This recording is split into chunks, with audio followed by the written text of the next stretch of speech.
అండి.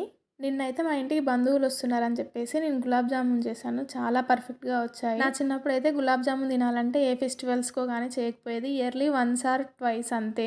నేను హాస్టల్ నుంచి వచ్చినప్పుడు నాకిష్టమని చేస్తూ ఉండేది మా అమ్మ. కానీ ఇప్పుడైతే మనకెప్పుడు నచ్చితే అప్పుడు చేసుకొని తినేసేయటమే ఇంకా. ఇక్కడైతే నేను ఎంటీఆర్ గులాబ్ జామున్ మిక్స్‌తోని గులాబ్ జామున్స్ అయితే చేస్తున్నాను. ఇప్పుడు ఒక మిక్సింగ్ బౌల్ తీసుకొని అందులో ఈ గులాబ్ జామున్ మిక్స్ పౌడర్ వేసుకొని అందులో కొద్ది కొద్దిగా పాలు యాడ్ చేసుకుంటూ సాఫ్ట్‌గా కలుపుకోవాలి. మనకు వాటర్‌తో అయినా కలుపుకోవచ్చు. మన ఇష్టం అది.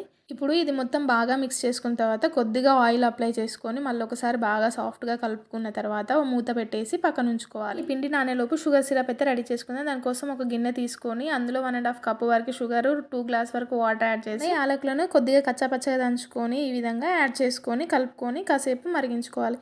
ఇప్పుడు ఈ షుగర్ సిరప్ రెడీ అయ్యేలోపు మనమైతే ఈ పిండిని బాల్స్ లాగా రెడీ చేసుకుందాం. దానికోసం చేతికి కొద్ది కొద్దిగా ఆయిల్ అప్లై చేసుకుంటూ ఈ విధంగా క్రాక్స్ అనేవి లేకుండా స్మూత్‌గా బాల్స్ లాగా చేసుకోవాలి.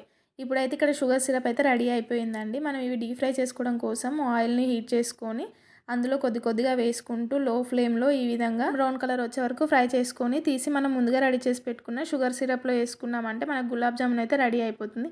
మీకు గులాబ్ జామున్ వేడిగా తినడం ఇష్టమా? చల్లగా తినడం ఇష్టమా? కామెంట్ చేయండి. నచ్చినట్లయితే లైక్ చేసి సబ్స్క్రైబ్ చేయండి.